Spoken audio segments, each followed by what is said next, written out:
All right, ladies and gentlemen, we're going to start out with the breaking news. Can we go ahead and do that? Yeah, let me put this here. It has been a hell of a day. Really hell of a day. So we're going to start off with the breaking news. For those who were not aware, this is a local story to many of us in Massachusetts, which has now become a national story because there is a manhunt that is underway. An MIT professor was killed in his apartment building. That is Professor Nuno. He worked for the physics department at MIT.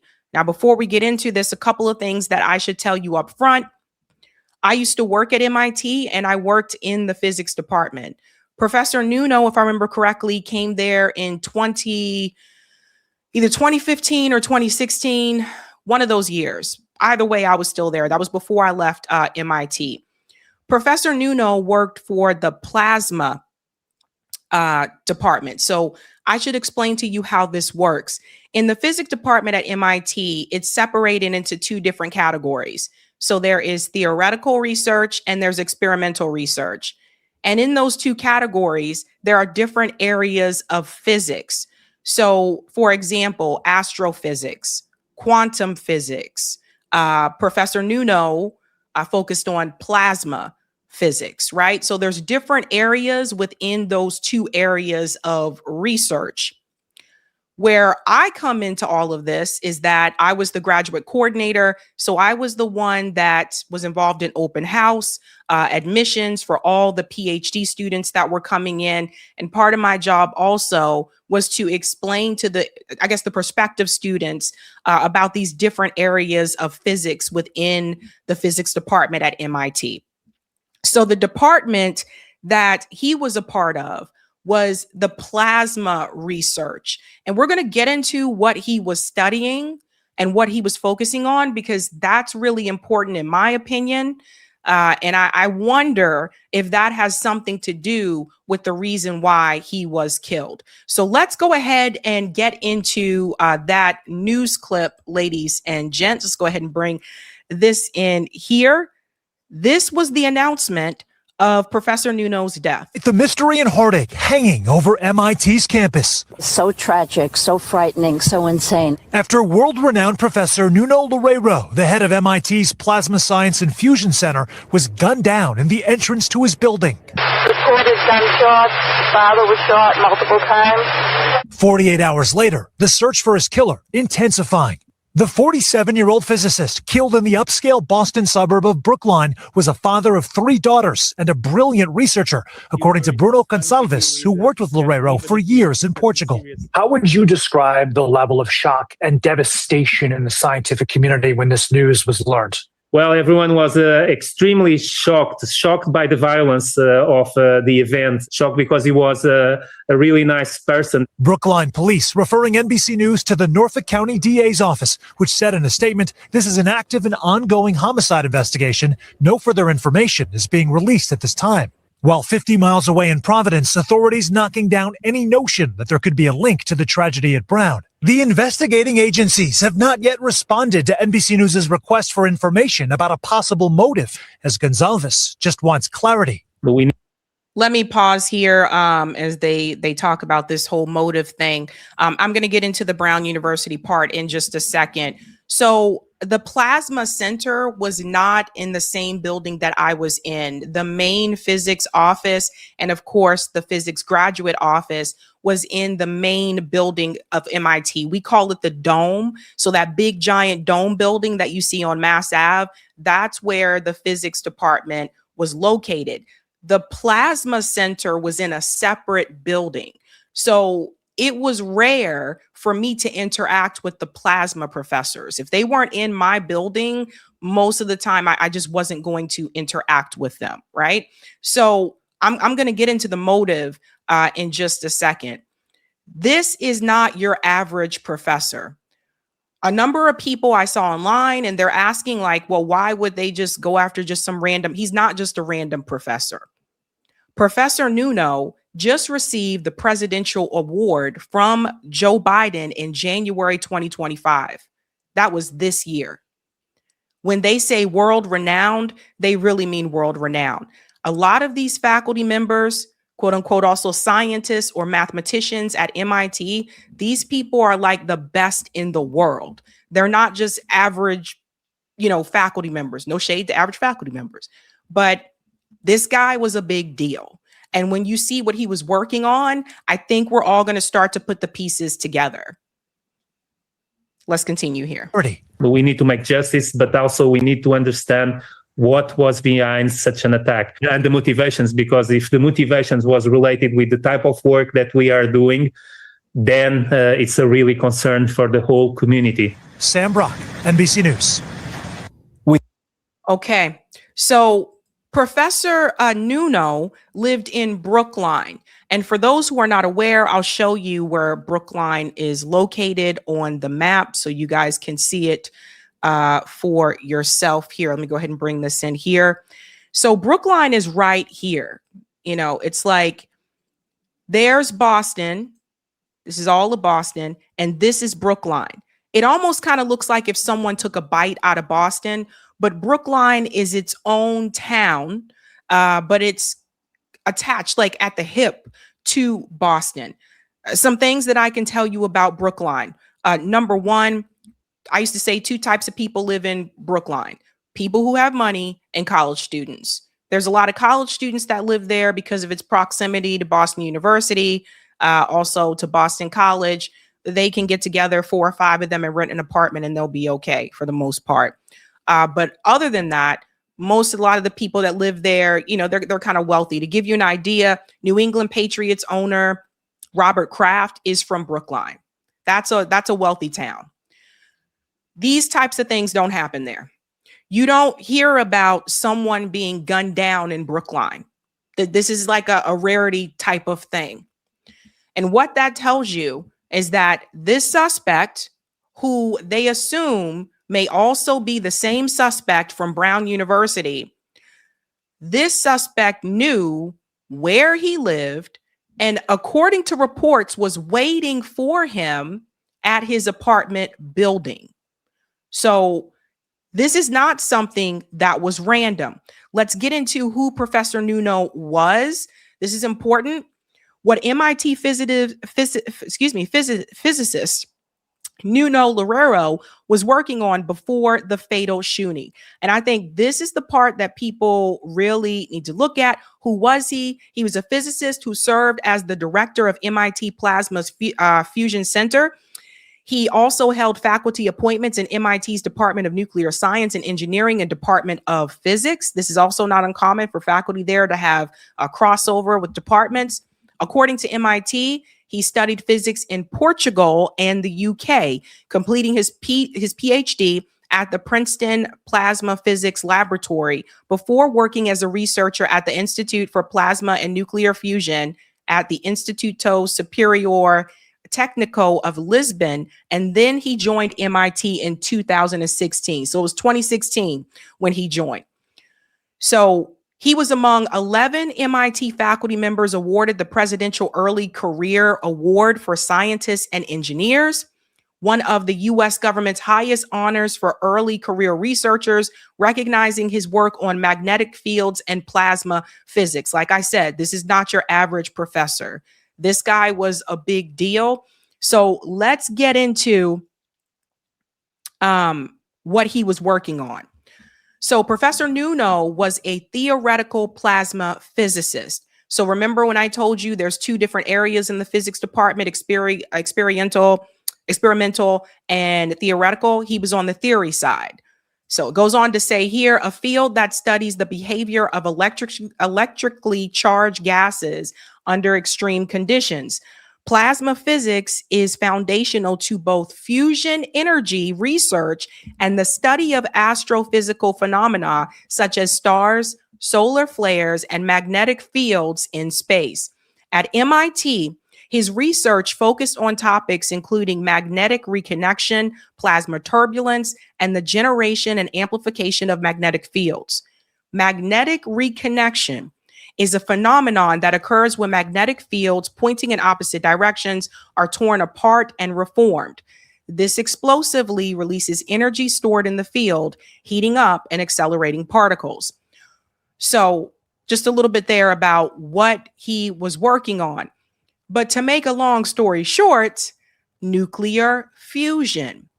We are talking about a different form of energy.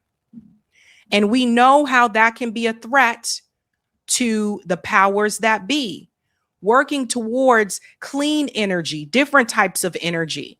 That would greatly change things in this country. Let's go to the next part here. I just want to show you again just how big this guy was. So let me make this a little bit bigger. He was listed in Next Big Future. So and I feel like corporate media is not explaining this enough, how big of a deal this guy was. So let's continue here. It says here that Commonwealth Fusion Systems, this is important. MIT professor Nuno shooting and his nuclear fusion work with Commonwealth Fusion Systems. This is very important. And if I were to make a prediction, I would assume this might also have something to do with the reason why he was killed. So let's talk about what Commonwealth Fusion System is just a second.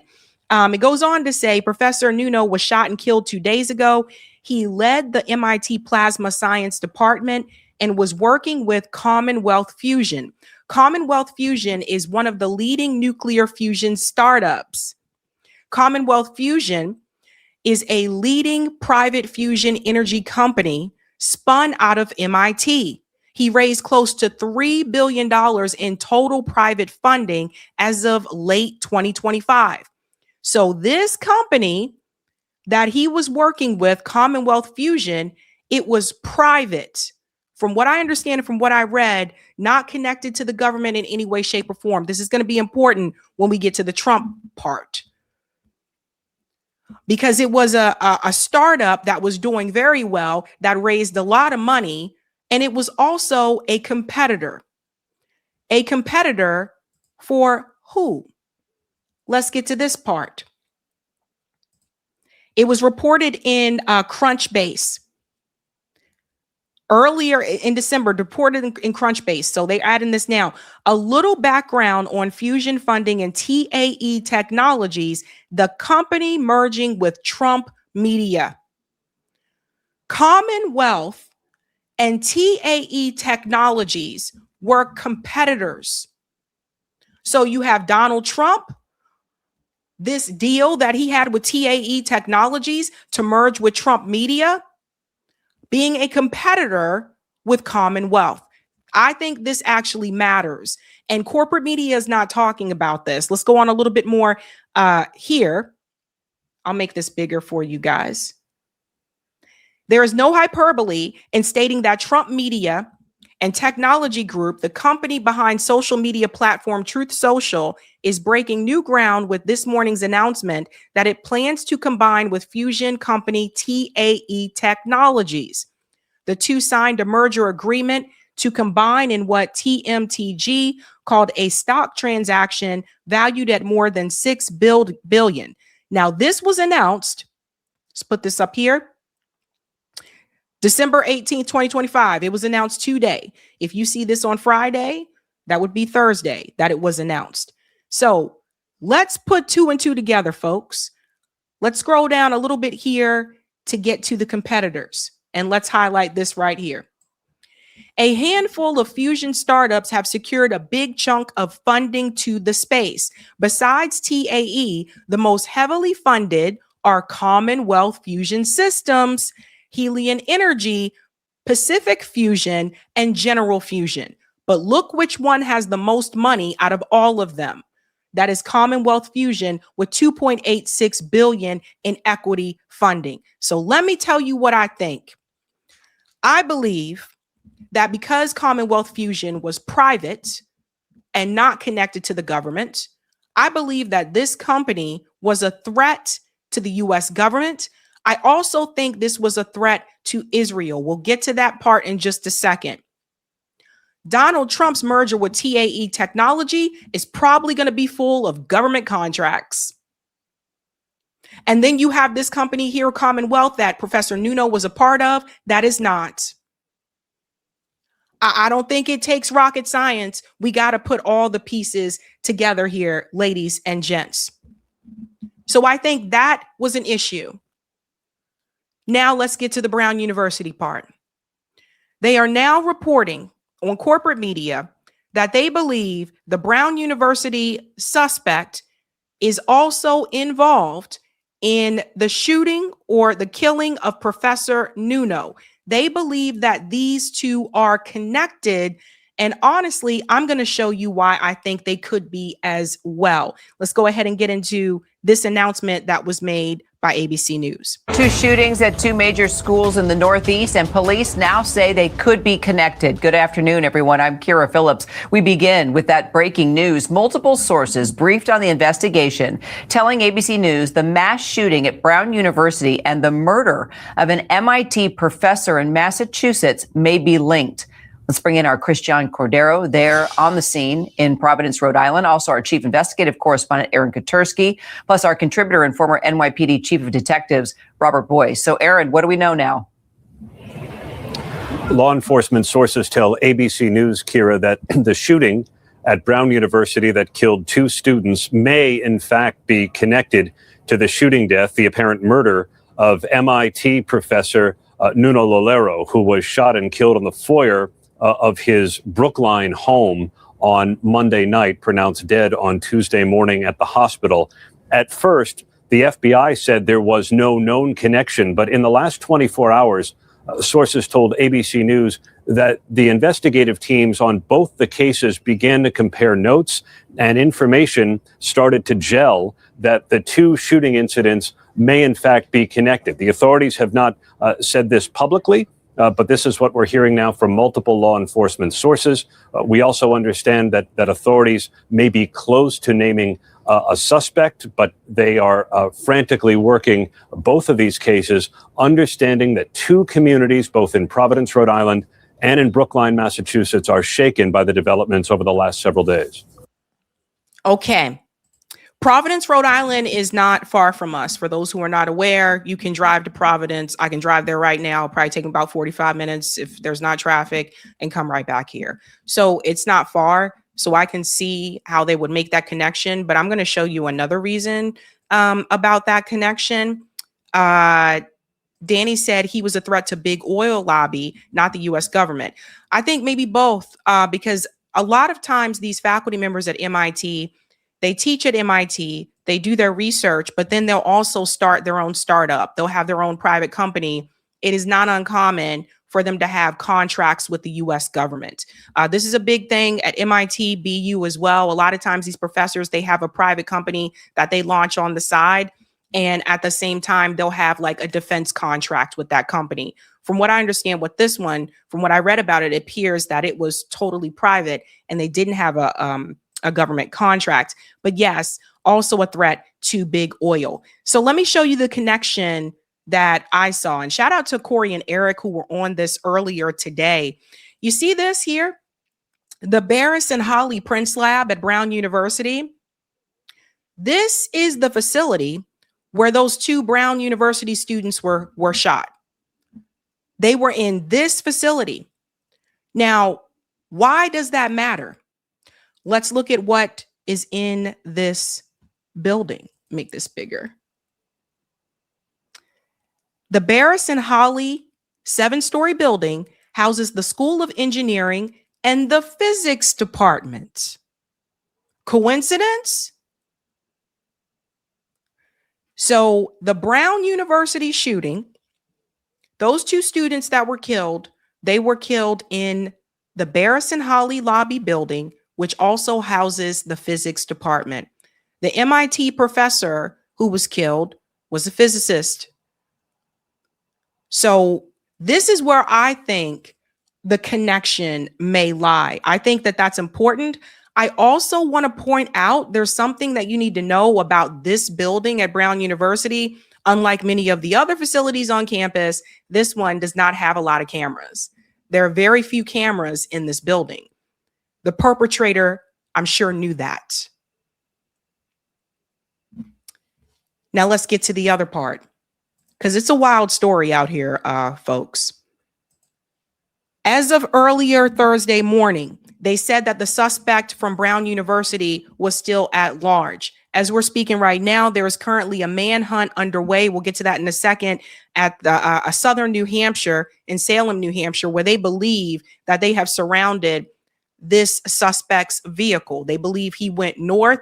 There's a press conference that's on standby as well. I think Corey's listening for that in the background. So at that point in time, the suspect is still at large. 4 days after a deadly mass shooting at Brown University left 2 students dead, authorities are still trying to identify a shooter and a motive. It comes as questions remain about a lack of security cameras on the campus. Fox's Brian Yanis with more. Investigators are looking to the public for help identifying a person of interest in the deadly Brown University shooting. Providence police releasing new enhanced video showing the individual in the area as early as 10:30 a.m. the morning of the attack. At some points, he's seen wearing a satchel. Police think the man's gait is a big clue. He's engaging in that pre-attack surveillance, that right before, making sure it's a soft target, making sure there's no law enforcement in sight. And that gait is very, very distinct. And I believe that somebody's going to look at that and possibly recognize. The FBI also sharing a video timeline of the person of interest path. He's seen walking past Brown's engineering and physics building at 2:53 in the afternoon, and then walking away an hour later, just after the shooting. Perhaps he did some earlier canvassing. It could have been days or weeks ahead of time. The map of the scene shows the crime happened on the edge of campus, giving the shooter a clear path to avoid most of the campus surveillance cameras. Investigators are working through 200 actionable tips, but some students say the lack of answers is concerning. I don't know why they're doing that with the snow. Weird. Been confused as to why we couldn't clearly see the gunman's face. Some of the video is grainy, some of the pictures look clear. The state's AG says so far investigators have not determined a motive.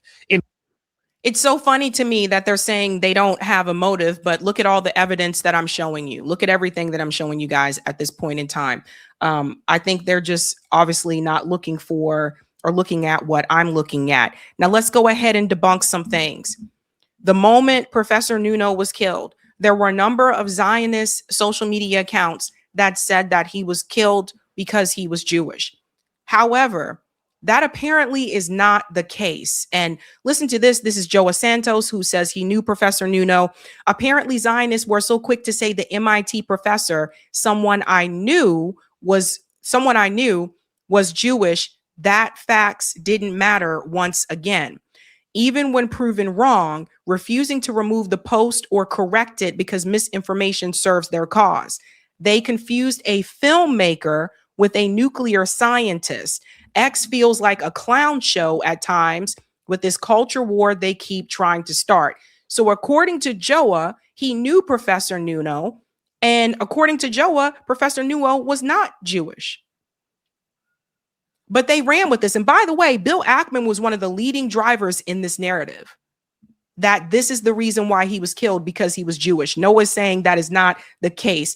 It seems like this is who they're confusing him with. There's a filmmaker named Nuno Lario. That's not the same person. And then this is Professor Nuno. As you'll notice, Stop Anti-Semitism jumped on that bandwagon very quickly. We are hearing a MIT nuclear science professor, Nuno Loureiro, age 47, has been murdered in his home in Brookline. Loureiro has been reported to be Jewish with strong pro-Israel views. Ladies and gentlemen, this has not been verified by anyone. So this is another example to show you how they push a narrative out there.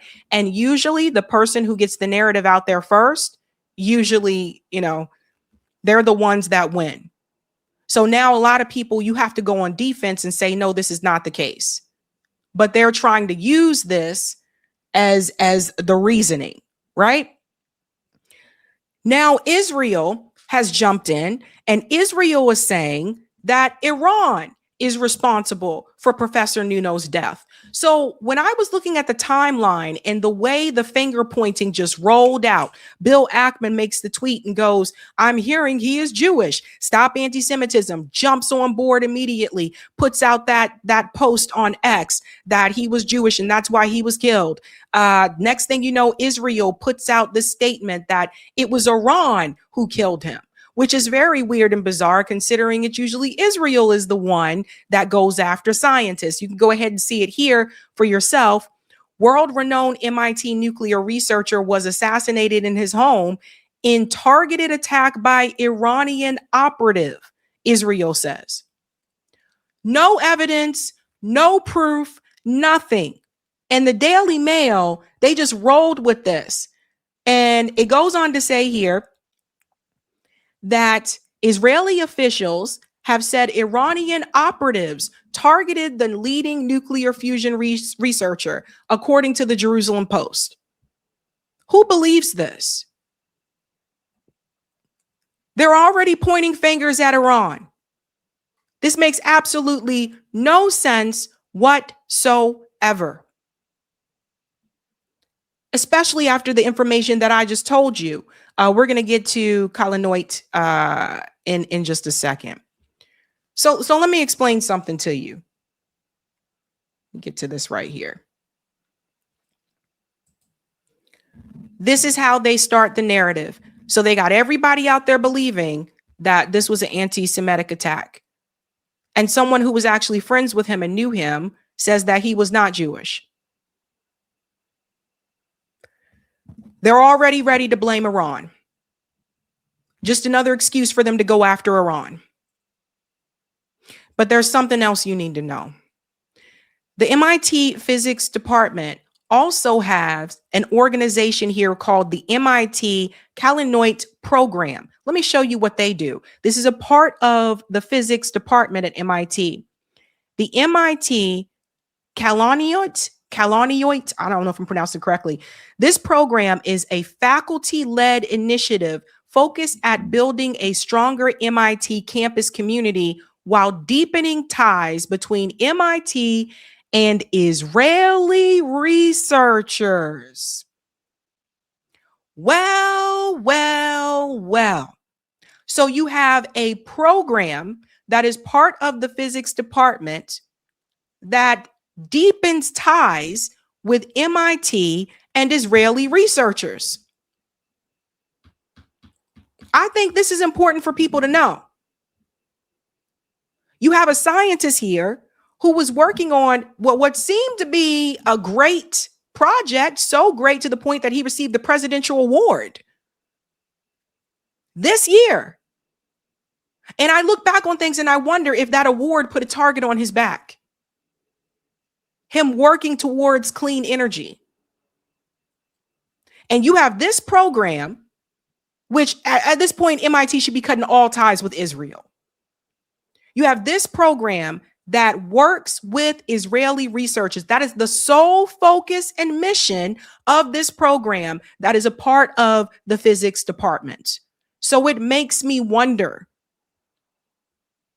It just makes me wonder if Israel took issue with his research. There is a connection there. And there's more. You can see it here. Everyone was sending out the sound. Everyone was doing it. Disclosed TV. Israel claims possibility Iran involved in the murder of MIT nuclear scientist in Boston. The assessment has not yet been verified and is not supported at this stage by official findings. Everybody was sharing that information. Mel, who's also known as Village Crazy Lady, said first they claimed he was Jewish. He wasn't. Now they're randomly saying Iran murdered him. What the fuck?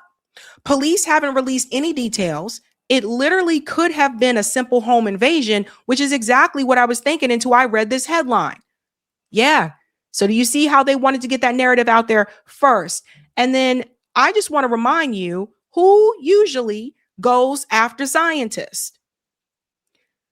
Let's not forget this. In July of this year, how Israel tracked down and assassinated scientists involved in Iran's nuclear program.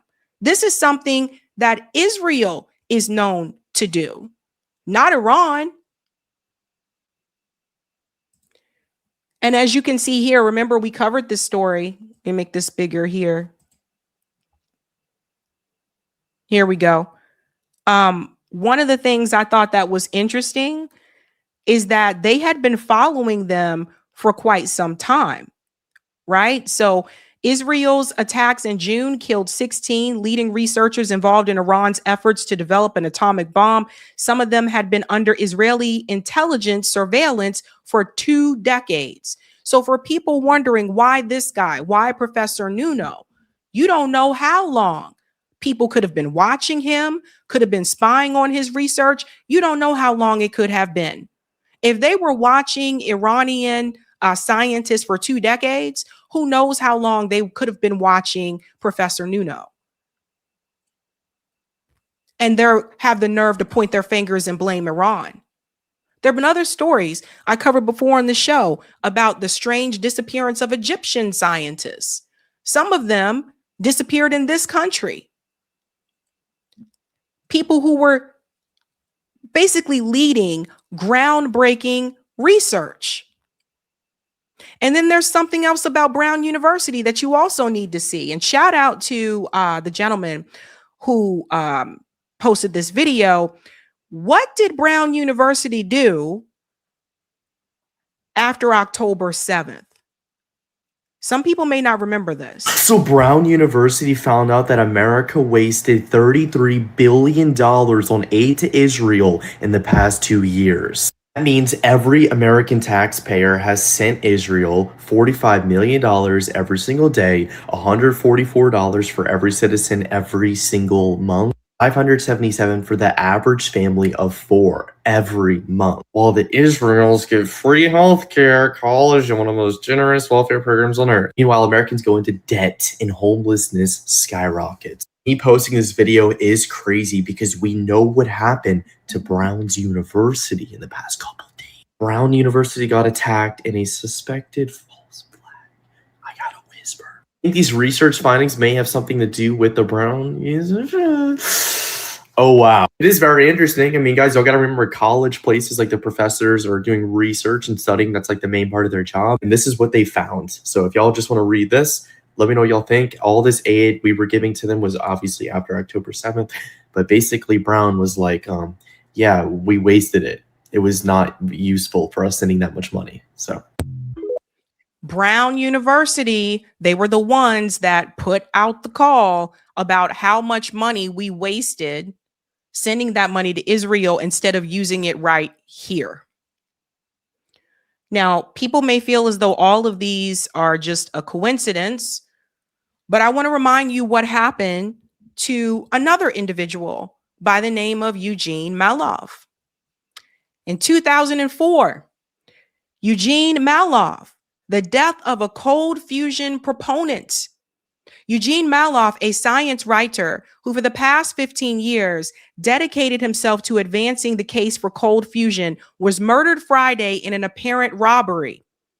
Malov, 56, was the founder and the president of the New Energy Foundation and editor-in-chief of its magazine, Infinite Energy. He was previously chief science writer at MIT News Office. He left MIT largely because his point of view on cold fusion was vehemently opposed by most scientists at the Institute. So Eugene Malov, I mean, this was in 2004. Let's make this larger. You guys need to look into the case about what happened to him. This has happened before. And at that time, you know, it was considered fringe science. It's not fringe anymore. So to me, it's just very suspect. Similar things, right? Like when I heard the story about Professor Nuno, I thought the same thing other people did. Maybe it was a robbery. That's what was believed with Eugene Malov too. But now as more information comes out, it doesn't appear that this was a robbery with Professor Nuno. And also, knowing Brookline very well, Professor Nuno apparently lived in an apartment building, whereas if someone was going to commit a robbery in Brookline, there are rich people in big homes in Brookline that they would probably seek out before they go to seek out an apartment building. Does that make sense? So it was a direct hit. And Eric, let me know if we have the footage for the manhunt. We can go ahead and start showing some of that. So now they are saying that they believe the suspect, the Brown University suspect, is in New Hampshire and southern New Hampshire, and they had believed that they were surrounding his vehicle. Let me check this here to see. There's an update here. Okay. Yeah, I do have that for you guys. Let me just go forward a little bit. I mean, it makes sense that he would have gone north and not south. The last thing you want to do is go closer to Washington, D.C. Let me go ahead and bring this in here. I don't know how we get rid of this chat. Okay, here we go. So this looked like a storage unit that they were surveilling, looking to see if they thought he was possibly there.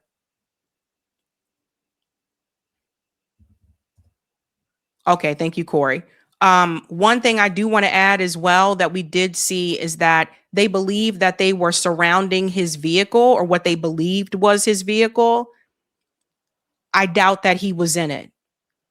They have been waiting to have a press conference for quite some time. We were watching for I think I started watching at like 6 o'clock.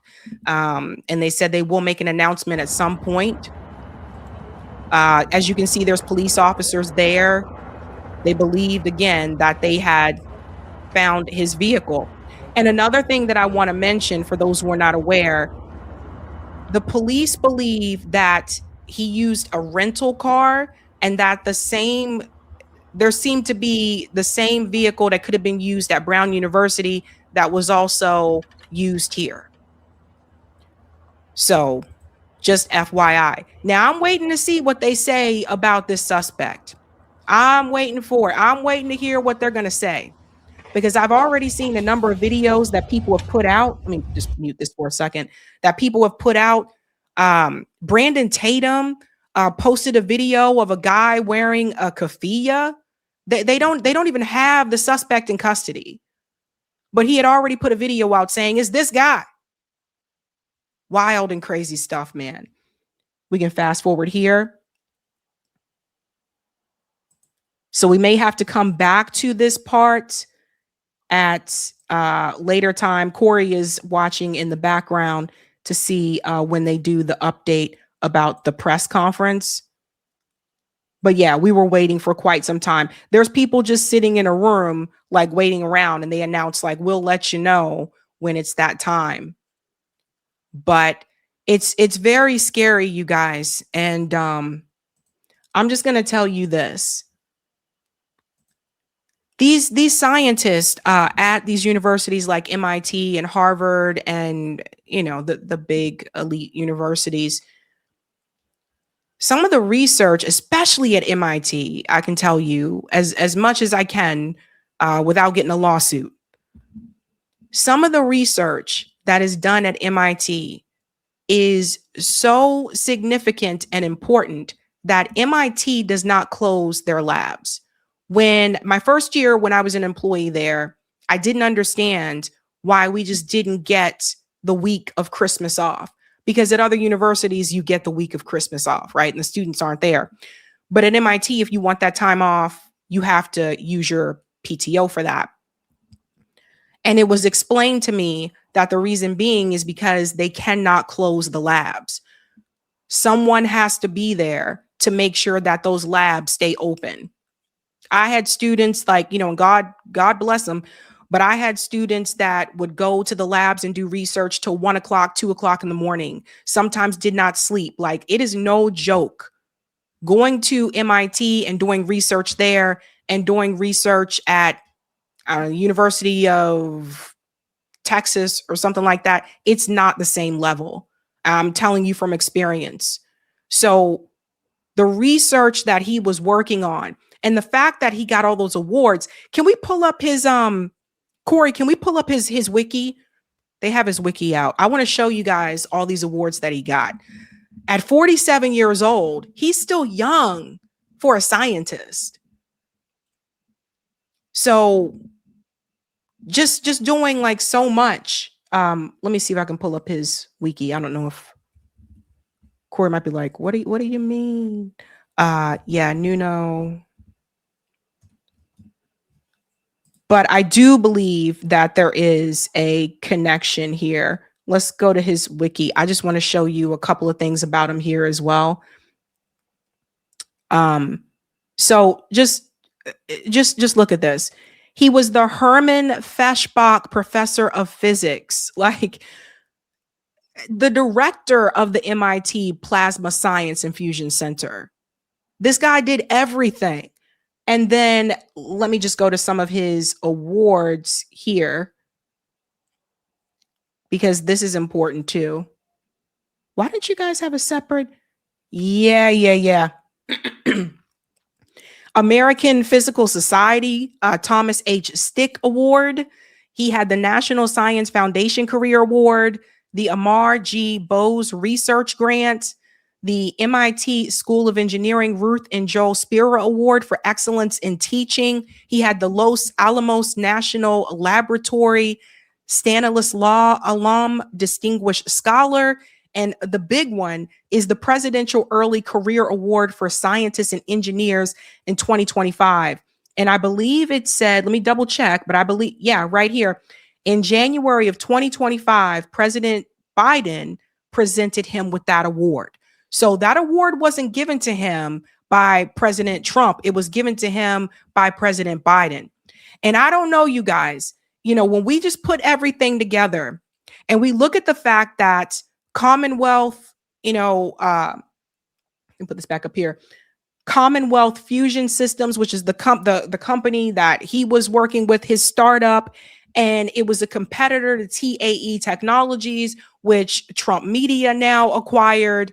And like I said, I would imagine that Donald Trump would be willing to allow TAE Technologies to have government contracts. Like this is a big deal. We're not talking about a startup that had millions of dollars. We're talking about a startup, Commonwealth Fusion, that Professor Nuno, started, had $2.86 billion. That's how big it was. So I don't know what to tell you guys, but it looks very fishy and it looks very suspicious to me. And I'm just sitting back here and I'm honestly like, too many damn coincidences for me.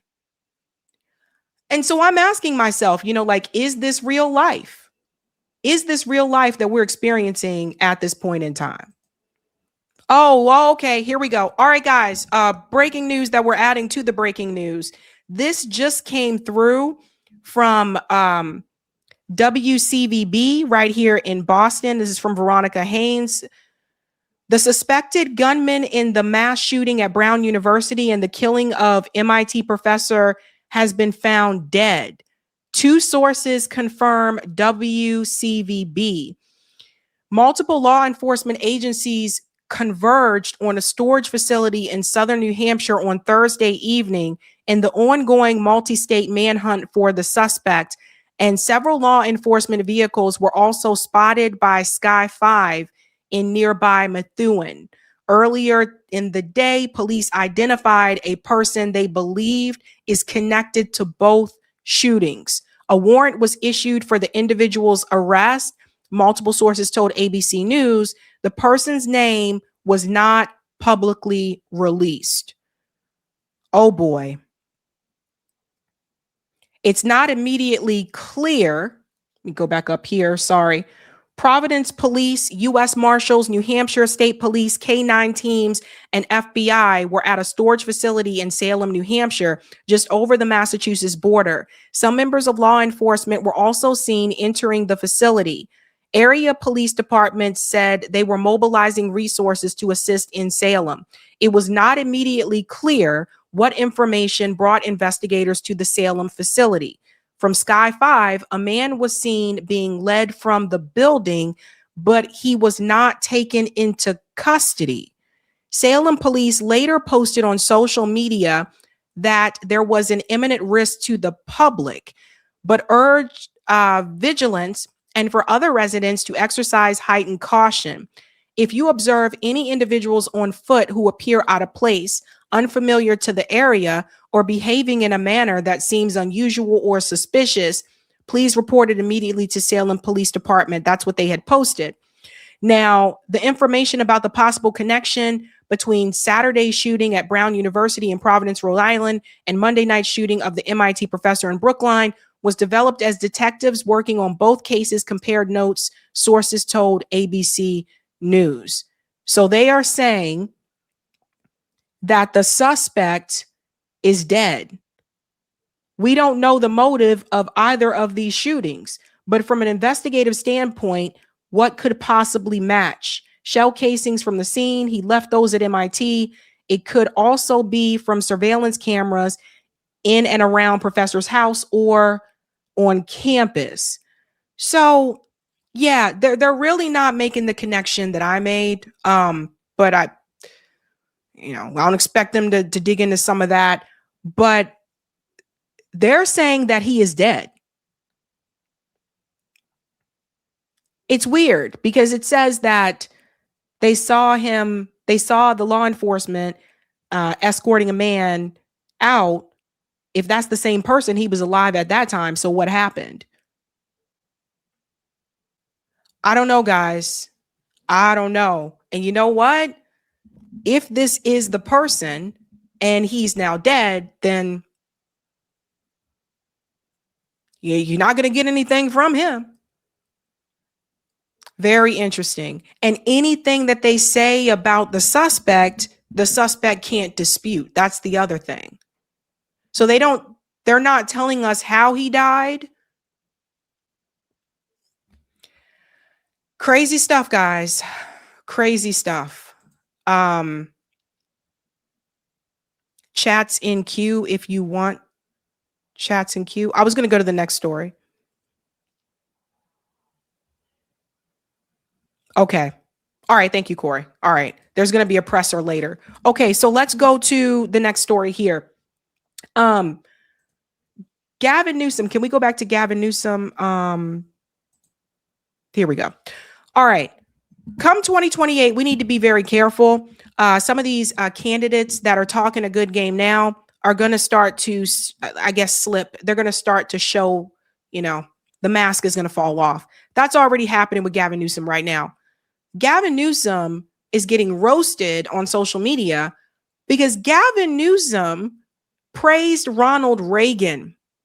That's right. Gavin Newsom did. But who is Gavin Newsom? Because I see him doing things and he's moving in certain type of ways. Here he is on the NBA podcast here. He switches up with whoever he's talking to. Be very careful. They're going to try to use like our lingo and our language and all that type of stuff to relate to us and to show us that they're the cool guy or the cool chick or whatever. So listen to what he said here on NBA podcast. But also, it was also about paying the bills, man. And it was just like hustling. And so I was out there kind of raising myself, turning on the TV, started, just getting obsessed, sitting there with the Wonder Bread and 5 stacks of, it's like the White Stack 5 story. Come on. Kraft macaroni and cheese. That's a lie. So Gavin Newsom is trying to appeal. I guess he's trying to appeal to the black voters with this particular podcast and what he just said. I was sitting there with the stacks of Wonder Bread. He goes on to talk about mac and cheese. That's a lie. I'm going to show you where Gavin Newsom came from. So be careful, guys. Be careful, man. Macaroni and cheese. Are you talking about me? Yo, YG, but man. Every day in the backyard, just bouncing the basketball, throwing the ball against the wall until the ball is just like fraying, man. And your arms fall off. That's it, whole thing. So just and then then this student that was shitty student is in the back with his head down, all of a sudden started throwing the baseball a little faster than everyone else and started, make a few free throws because I was sitting there practicing 500 of them every damn night. And in high school, I look up in the stands, my dad's back up there. Okay. Dope. And it's like, man, and then he's bringing his friends and you're captain of the team. And you're like, gee, and it just saved me and it got me into college. Guys, he started off by saying hustling. But also, it was also about paying the bills, man. And it was just like hustling. So we got to be careful, okay? Because I'm seeing some things. Gavin Newsom don't normally talk like that, but because she's there on the NBA podcast, all of a sudden it's just, let me use the lingo, right? So let me show you where Gavin Newsom came from. Susan Crabtree says, downright sociopathic, Gavin Newsom was growing up Getty. Here's a list of Getty Lagarce Gavin Newsom received. Vacations to Africa and Hudson Bay as a child. Plump Jack wine business shortly after college. Great Gatsby themed roaring 20s, 30s birthday party at the Getty San Francisco estate. 233 lavish wedding to Kim Guilfoyle. At least $500,000 for his gubernatorial run, $1 million to purchase a Pacific Heights home, and more millions in joint real estate ventures. Read all about it. We have an entire chapter about Gavin's early years growing up Getty. So this is what I'm saying. These people are being posers, and they're trying to sell stories that aren't even true. And one of the stories that he's trying to sell right now, which definitely is not true, is the one about Ronald Reagan. But I want to show you why I think he's giving applause to people like Ronald Reagan. When he was questioned about taxing billionaires, this is what Gavin Newsom said. So there is a wealth tax proposal in California that I think you are adamantly against. Yes, I am. And we have a mayor that's coming here in New York who would like to have a wealth tax if he could. You couldn't be more diametrically opposed. Yeah, well, I want to be a Big Ten party. It's about addition, not subtraction. But this idea of a unifying theory of the case. I mean, I think we all want to be protected. We all want to be respected. We all want to be connected to something bigger than ourselves. We have fundamental values that I think define our party about social justice, economic justice. I think we recognize it's important to focus on growth, but also focus on inclusion. We have pre-distribution Democrats. We have redistribution Democrats. And therein lies the dialectic, and therein lies the debate within the Democratic Party. We also have Democrats that are representative of their districts, representative of the people that they represent. So much punditry has been done about, well, is the future of the party Mendami? At the same election that occurred, well, is the future, of Virginia? Is the future New Jersey? Is the future? But which is it? And that's the question about the unifying theory question, which is you could have a big tent, but if the theories of the case are so diametrically opposed, how split and broken is the party? Look, the party's knitting itself back together. We got shellacked in the last election. And there's been a lot of forensic analysis, perhaps not enough, about what happened. So what I thought was interesting is that when he was questioned about taxing billionaires more money, which I think they should be taxed more, all of a sudden this concept of addition and subtraction comes into play. Meanwhile, billionaires have been subtracting from poor people for years. So he talks about this idea of a Big Ten party. So it was okay all this time that money was being taken from us. But now when we ask the question about money being taken from billionaires, it's a problem, and we're a Big Tent party, so we want to include everybody. I see a lot of people praising Gavin Newsom because he was attacking Donald Trump. He did come at him pretty heavily during a time when Hakeem Jeffries and some of them were not willing to do so. But now you're starting to see the real Gavin come out, because Gavin Newsom shared this on X. This was posted from his office. It was posted from his news office. Okay. He shared, the presidency once served as a reminder of our common humanity. Ronald Reagan described its purpose as building a nation composed of good and decent people. Ronald Reagan. So you see, Gavin Newsom is a Ronald Reagan Democrat, which means that he would rather praise Ronald Reagan, someone to his right, than praise someone like Zohran Mamdani, who is actually to his left. You get what I'm saying? This is the problem that I've noticed with a lot of these people that want to run for president. It's like they know that Trump is a problem, but at the same time, they also feel as though people like Zohran Mamdani is a problem. And Zohran Mamdani, he hasn't even gotten his office yet, but he hasn't even gone as far as many thought he was going to go. He's walked back some things. But this simple idea of even taxing billionaires is a problem for Gavin Newsom. He's out here praising Ronald Reagan, and a lot of people went off on him. So why is this a problem? Let's talk about who Ronald Reagan really was. Gavin Newsom is running in a party that needs the black vote in order to win. Ronald Reagan was not a friend to black Americans in this country. Some of his policies greatly decimated the black community. In fact, I'll take you to one here. How can we forget about this? Speak to you not simply as fellow citizens, but as fellow parents and grandparents and as concerned neighbors. It's back to school time for America's children, and while drug and alcohol abuse cuts across all generations, it's especially damaging to the young people on whom our future depends. So tonight, from our family to yours, from our home to yours, thank you for joining us. America has accomplished so much in these last few years, whether it's been rebuilding our economy or serving the cause of freedom in the world. What we've been able to achieve has been done with your help, with us working together as a nation united. Now we need your support again. Drugs are menacing our society. They're threatening our values and undercutting our institutions. They're killing our children. From the beginning of our administration, we've taken strong steps to do something about this horror. Tonight, I can report to you that we've made much progress. 37 federal agencies are working together in a vigorous national effort. And by next year, our spending for drug law enforcement will have more than tripled from its 1981 levels. Ronald Reagan started the war on drugs, which was an absolute disaster. The war on drugs targeted black communities in this country.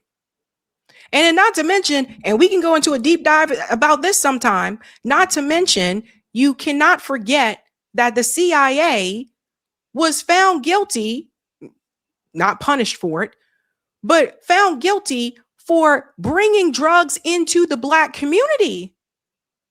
Gary Webb, he was a whistleblower. He got that out there. And then Gary was gone. So we'll have to do a separate deep dive about that. I said the CIA brought drugs into the black community, and Ronald Reagan started a war on drugs. The whole goal with this was to get the black man out of the home. This has been known for quite some time. So who was targeted the most? Black men. This is who Gavin Newsom used as an example when talking about humanity. Ronald Reagan did not have no damn humanity. We can go on to talk about other things that Ronald Reagan did. And this is what I said before. Some of these white liberals, they will go as far as to praise a conservative than to praise and support someone to their left. Because at the end of the day, it's still the ratchet effect. They still want to stop that wheel from moving too far to the left, even if that means it moves all the way back to the Republican Party. That's how we ended up with Donald Trump. So Ronald Reagan, of all people, started the war on drugs. I can only do so much of him. Ronald Reagan went after the Black Panthers. Now, Gavin's California guy. He should know about this. The Black Panthers, the NRA, Ronald Reagan, armed extremists, and the Second Amendment. Let's go on. This part right here is pretty much what you need to see. In 1967, California codified into law AB 1591, otherwise known as the Mulford Act, sponsored by Oakland Assemblyman Don Mulford. AB 1591 made it a felony to publicly carry any firearm either openly or concealed in public places without a governmental license to do so. The law came about after the events of May 2nd, 1967, when a group of 30 Black Panthers appeared visibly armed at the California State Capitol building to protest an earlier version of AB 1591. At that time, there was nothing in California law that expressly prohibited the open carry of firearms, either in public or private. Today, it is seen as a reaction to the actions of the Black Panther Party. So Ronald Reagan, that was his response to that. Oh no, we can't have all these Negroes with guns. Oh no, no, no, no, no. Let's go ahead and put some laws in there. Ronald Reagan had a problem with that. Ronald Reagan also was caught on the hot mic with this phone call with Richard Nixon. I don't know if everybody remembers about this. Shout out to Professor Zinkus for sharing this. This is who Gavin Newsom just praised. Gavin Newsom, 2028 Dem nominee favorite, went on X yesterday to rehabilitate Ronald Reagan, a man who called Black people monkeys. Listen to this. Everybody remember this? Reagan had phoned Nixon at the White House to vent his frustration at African delegates who celebrated the vote. Last night, I tell you, to watch that thing on television, as I did. Yeah. To see those monkeys from those African countries. Damn them, they're still uncomfortable wearing shoes. Reagan had phoned Nixon at the White House to vent his frustration at African delegates who celebrated the vote. Last night, I tell you, to watch that thing on television, as I did. Yeah. To see those monkeys from those African countries. This is who Gavin Newsom compared humanity to. Ronald Reagan had humanity. Yes, Donald Trump is abhorrent. Yes, Donald Trump is a problem. But that doesn't mean that you start giving props to Ronald Reagan. That's the part to me that's insane.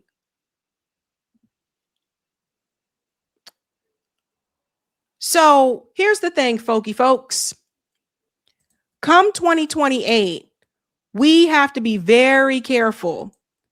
We can't just give a pass to anybody that shows up. I'm sitting here myself and I saw this message from Gavin Newsom. I saw that on X and I said, is this real life?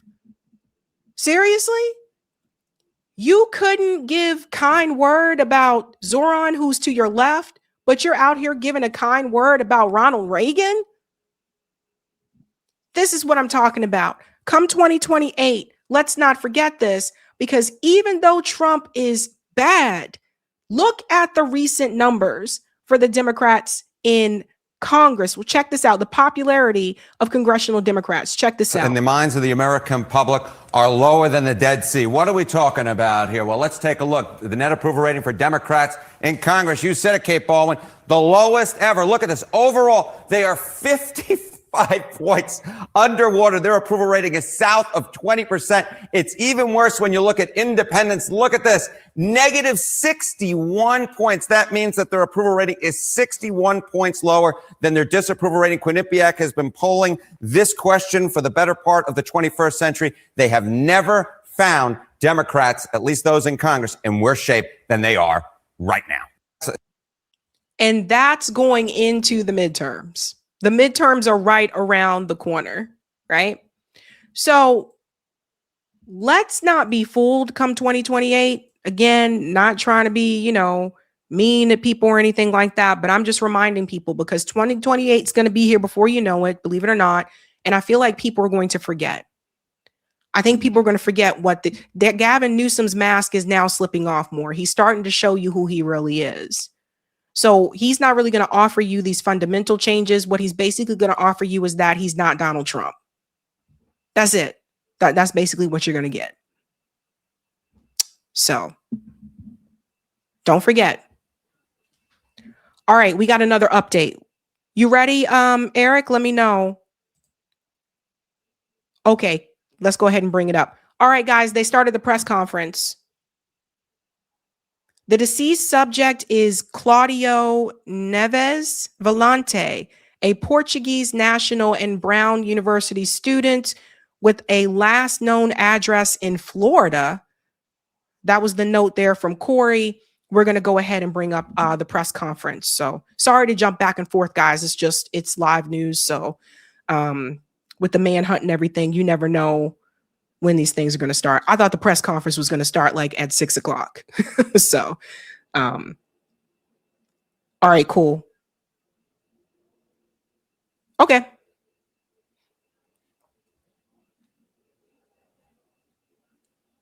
Eric's just getting it set up. Okay.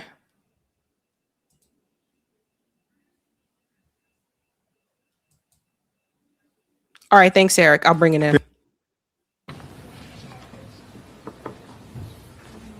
Tonight, our Providence neighbors can finally breathe a little easier.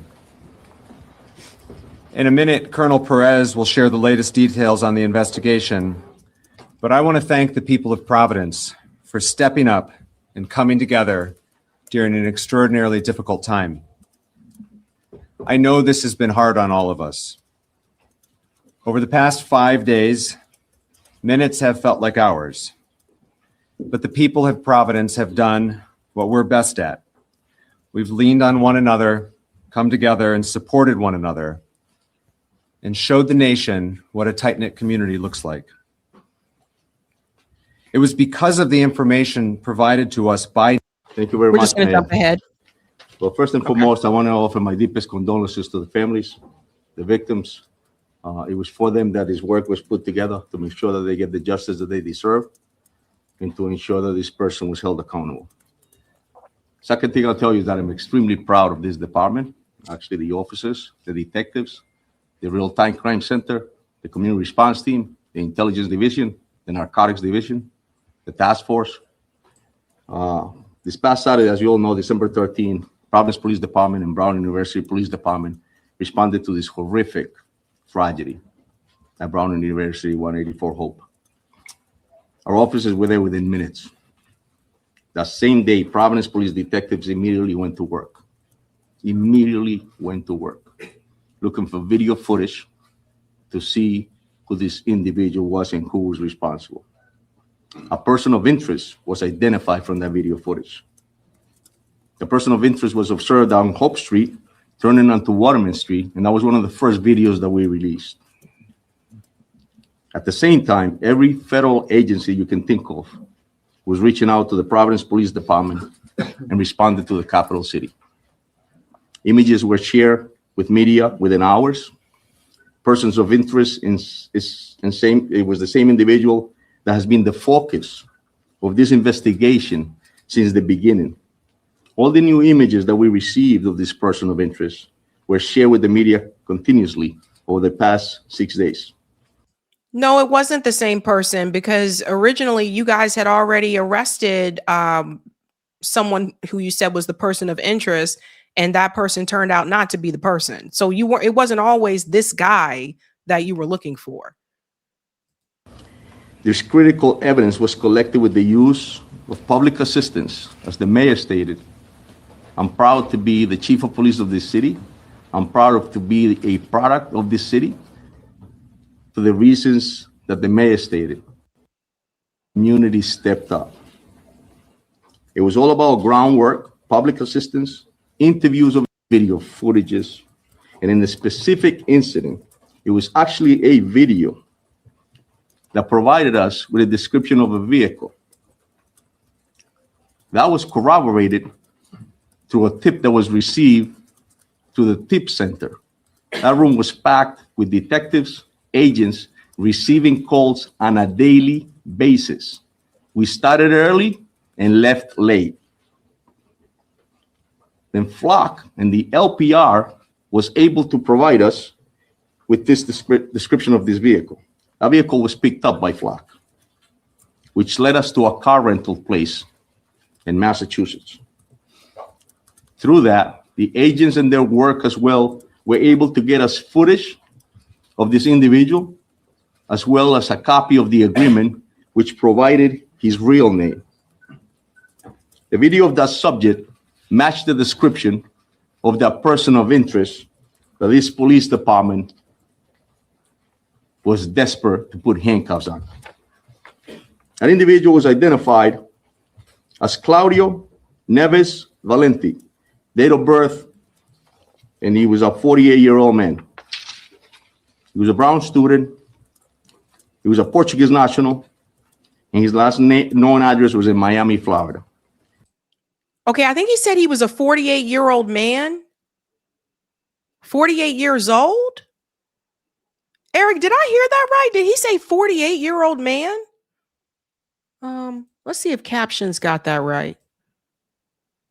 I just want to make sure I'm not missing anything. Valenti, date of birth, and he was a 48-year-old man. He was a Brown student. He was a Portuguese national, and his last known address was in Miami, Florida. And I will tell you that he took his own life tonight. We have members of the Providence Police Department up in Salem, New Hampshire. And we also have the BCI unit. Obviously, the FBI and their evidence recovery unit is up there. So the process. Okay, so that's what I wanted to know. So, yeah, he unalived himself, according to them. I'm shocked this person is 48 years old. They said he also was a student, so he could have been like a PhD student. You never know. I don't know. But let's continue. It's being conducted as we speak. And it goes without saying that I would like to personally thank the efforts again of the Providence Police Department, the Rhode Island State Police, the Rhode Island Attorney General, the FBI, the ATF, HSI, the U.S. Marshals, IRS, DEA, Secret Service, and NCIS. There is no way that we could have done this by ourselves. In this nation, when horrific incidents like this happen, law enforcement steps up. Thank you very much. Thank you, Colonel. General Honor. Thank you, Mayor. Okay. You know, it's I would describe the emotions on the investigative team, including our prosecutors and the agents, detectives from both state police, Providence, as mixed. You know, there is a sense of completeness in terms of the investigation, and investigation that's, if not the hardest, among the handful of hardest investigations that I've ever been involved with. And the sense that we owed those 2 dead Brown students and the 9 injured Brown students and the students who were in that auditorium that weren't injured, and the Brown community and the Providence community results. The teams worked really hard. I think I mentioned that to you almost every night that we met with you. I wish they were all up here with us. That we wouldn't fit here, but it was remarkable to see the cooperation between the FBI agents, the 8 people who were hurt, injured, or worse. 2 of them are now deceased. You know, to me, this was always going to be an investigation where something was going to break it open. We were going to pull threads. We were going to gather evidence that would lead us in a particular direction. And I will say that if we were with you less than, well, I guess now more than 24 hours ago, we had that picture of that second individual. And I would say within an hour, no more than 2, I think it was under an hour, that person came forward to 2 Providence police officers over on the east side and said he had information, that he was that person, and he had information that could help this case. And I remember last night watching his interview, and he blew this case right open. He blew it open. And that's how these cases sometimes go. You can feel like you're not making. Yeah, let's see if we can. I'm trying to fast forward a little bit to see if they get to the part about that matches exactly what we see at the scene here in Providence. So I know Providence. He was found dead with a satchel with 2 fights, and they don't work out. But the team keeps going because, those of us with experience know that you're going to pull a lot of threads, and it's not always the first one that's going to get you where you need to go. But when you do crack it, you crack it. And that person led us to the car, which led us to the name, which led us to the photographs of that individual renting the car, which matched the clothing of our shooter here in Providence, that matched the satchel that we see here in Providence. He was found dead with a satchel with 2 firearms and evidence in the car that that matches exactly what we see at the scene here in Providence. So I know that you and the public have questions about how we got from a place yesterday where all we could share with you was a photograph of someone we wanted to talk to where we got to tonight. So we got a state arrest warrant for murder today that was signed by a district court judge for this individual. There won't be a prosecution now, of course, but that affidavit is on our website, and you will be able to see more and read more about. Let's pause here for a second. So it sounds like if they were able to track the rental car plate to Massachusetts, it sounds like that they are indeed alleging that he was connected to both of these crimes. And, because he's dead, we'll never know. Like, I have questions. Who put him up to this? Right? Elizabeth said, weird, they can't come up with a coherent story for Charlie Kirk's murder. Yeah, it is interesting. Like, who put him up to this? Was this a sick individual? Like, who would, that's the question I have. Like, who put him up to this? What's the connection with the physics, etc.? Because when I went through all the information that I saw, and the fact that Israel jumped out so quickly to say Iran attacked, that Iran did this to Professor Nuno, I was like, yeah, it's very suspicious. Just like they were quick to get out there and say that Israel didn't kill Charlie Kirk. It's just weird, very strange. So I just wonder, like, again, who put him up to it? They said he was a Brown student. Again, that's the thing, because he's dead, we'll never know the full story. That's something people have to remember. Let's fast forward a little bit more here. All right. From the agencies that work so well together. So, as I said, it's with mixed emotions. It is at a storage unit facility in Hampshire Road in Salem, New Hampshire.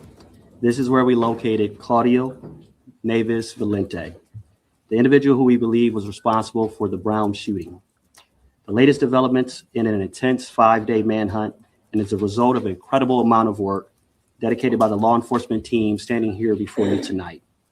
Every single agency brought their unique skills and expertise to this investigation. We're motivated by the victims and survivors of this horrific incident. Okay, so Corey and Eric told me he has already listened to this. They kind of say the same things over and over here. So he is dead. And yeah. Hey guys, this was a Sabby clip. If you like what you saw, hit that like button and subscribe.